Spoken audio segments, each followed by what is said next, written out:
Bharatiya Janata party પહેલા વિશ્વાસમાં લે, પછી મહેનત કરાવે અને પછી ટિકિટ ન આપે અને પછી શરૂ કરે ડેમેજ કંટ્રોલ. આ કંઈક ભારતીય જનતા પાર્ટીની ચૂંટણી સમય રણનીતિ થઈ ગઈ છે. હવે આ જે ચૂંટણી સમયની રણનીતિની સામે પડ્યા છે સુરેન્દ્રનગરના પાટીદારો. એટલે ભાજપને પણ ક્યાંક કહી દીધું છે કે આ વખતે તમારી સામે કોઈ બીજો પક્ષ કે પછી કોઈ બીજો સમાજ નથી, અહીંયા સામે ઊભો છે પાટીદાર સમાજ. અમે વાત કરી રહ્યા છીએ સુરેન્દ્રનગરના પાટીદાર સમાજની કે જ્યાં આ વખતે પાટીદાર સમાજે ભાજપને કહી દીધું છે કે જો ટિકિટ નહીં તો પછી તમે પણ તૈયાર રહેજો. નમસ્કાર, આપ જોઈ રહ્યા છો નિર્ભય ન્યૂઝ અને હું છું આપની સાથે રિદ્ધિ.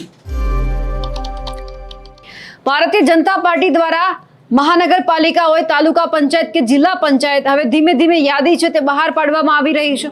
સૌથી પહેલા આપણે જોયું કે અરવલ્લી અને સુરેન્દ્રનગરની જે યાદી છે તે બહાર પાડવામાં આવી અને હવે એ જ યાદીના આધે ભાજપની અંદર ક્યાંક ભડકો જોવા મળ્યો છે.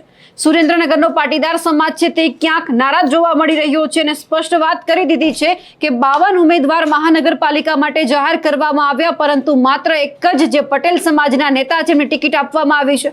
50,000થી વધારે અહીંયા વોટર ધરાવતા પાટીદાર સમાજ સાથે અન્યાય થયો છે. ભાજપના પાટીદાર નેતાઓ હવે ભાજપની સામે જ પડ્યા છે. જિલ્લા પંચાયત, તાલુકા પંચાયત અને ત્યારબાદ મહાનગરપાલિકાની ચૂંટણીમાં પણ ભાજપે ટિકિટ જે આપી છે એ મુદ્દે ક્યાંક પાટીદાર સમાજ સાથે અન્યાય થયો છે તેવા સૂર ઉઠી રહ્યા છે. હવે સમાજની બેઠકો પણ શરૂ થઈ ગઈ છે. સમાજ જે નિર્ણય કરશે દિશામાં સુરેન્દ્રનગરમાં પાટીદાર સમાજ આગળ વધશે તેવી પણ અત્યારે વાત સામે આવી છે. ટિકિટ અને ઉમેદવાર પસંદગી સામે પટેલ સમાજની અત્યારે જબરદસ્ત નારાજગી છે તે ભાજપ પ્રત્યે જોવા મળી રહી છે. ભાજપે ટિકિટ અને ઉમેદવાર જાહેર કરતા અત્યારે વિવાદ વકર્યો છે, પરંતુ ડેમેજ કંટ્રોલ માટે નેતાઓ પણ હવે ક્યાંક કામ ધંધે ચડી ગયા છે. એટલે હવે અહીંયા સીધી વાત એ આવી કે પહેલા તમે એમને વિશ્વાસમાં લો છો, મહેનત કરાવો છો, ટિકિટ આપવાની વાત આવે એટલે હાથ ઊંચા કરી દો છો અને પછી તમે ચૂંટણી અને ડેમેજ કંટ્રોલ કરો છો. આ બધાની વચ્ચે જે પાટીદાર સમાજના અગ્રણીઓ છે સુરેન્દ્રનગરના, તેઓ શું કહી રહ્યા છે તે પણ સાંભળીએ. મારું નામ મોહનભાઈ પટેલ છે. ઝાલાવા લેવા પાટીદાર સમાજના ચેરમેન છું. ચેરમેન તરીકે સમાજનો જે અવાજ છે એ હું ભારતીય જનતા પાર્ટીના પ્રદેશ પ્રમુખ અને પાર્ટીના હોદ્દેદારોને જણાવવા માગું છું કે ગઈ સાલ જિલ્લા પંચાયતની અંદર આટલો મોટો સમાજ 40-50 હજારની વસ્તી ધરાવતો મતદારની યાદીમાં એને એક પણ ટિકિટ નહોતી આપી. આ વખતે પણ હજુ આટલી ટિકિટમાંથી જિલ્લા પંચાયતમાં એક પણ ટિકિટ હજુ લેવા પટેલની જાહેર થઈ નથી. નંબર 2 કે કોર્પોરેશનની અંદર 52 એટલે 13 વોર્ડની અંદર 52માંથી ફક્ત 9 નંબરમાં એક લેવા પટેલને ટિકિટ આપવામાં આવી છે. તો આટલો બધો અન્યાય લેવા પટેલ હંમેશા 15 વર્ષથી ભારતીય જનતા પાર્ટી સાથે ખૂબે ધોબે મત આપવાનો રહ્યો છે, ત્યારે આટલો બધો અન્યાય શા માટે? સમાજ ગ્રુપ મિટિંગો કરી રહ્યા છે કે આપણે રજૂઆત કરી, પણ હવે રજૂઆત કરવાનો કોઈ અર્થ નથી.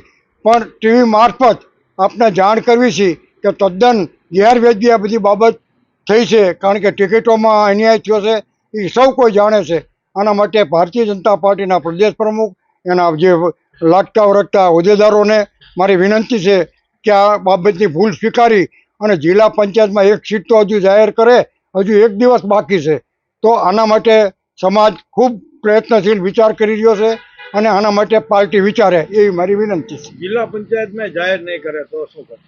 જિલ્લા પંચાયતમાં કદાચ એકેય ઉમેદવાર નહીં જાહેર કરે. ગઈ સાલે નહોતી આપી, આ ગઈ વખતે નહોતી આપી, આ વખતે ન આપે તો પાર્ટી પછી જે સમાજ નક્કી કરે એ થાય ને. હું નક્કી કરું એ ન થઈ શકે. સમાજ જે નિર્ણય કરશે. ક્યાંક ને ક્યાંક સમાજ નારાજ છે. સમાજ ખૂબ નારાજ છે. સમાજ નક્કી કરશે શું કરવું એમ.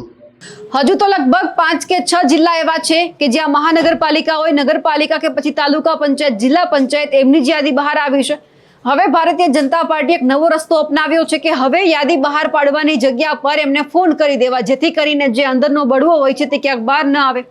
આવતીકાલે ફોર્મ ભરવાનો છેલ્લો દિવસ છે, એટલે કે સ્વાભાવિક છે કે જો અત્યારે કે પછી રાત સુધીમાં યાદી બહાર પાડે તો પછી ઘણી બધી જગ્યા એવી હશે કે જ્યાં બળવો થશે અને એ બળવો શાંત ભાજપ છે તે અત્યારે નહીં કરી શકે. જો કરશે તો પછી આવનાર સમયની અંદર ક્યાંક એવું લાગશે કે ચૂંટણી ટાઈમે જ્યારે મતદાનનો જ્યારે દિવસ હશે ત્યારે ક્યાંક એ લોકોને મોટો ફટકો પડશે. એટલે આ બધાની વચ્ચે જોવાનું છે કે ભાજપ છે હવે સુરેન્દ્રનગરના પાટીદાર સમાજના જે અગ્રણીઓ છે, નેતાઓ છે, એમને કેમ મનાવે છે, કારણ કે માત્ર એક ટિકિટ અપાઈ છે એટલે નારાજ તેઓ ખૂબ છે.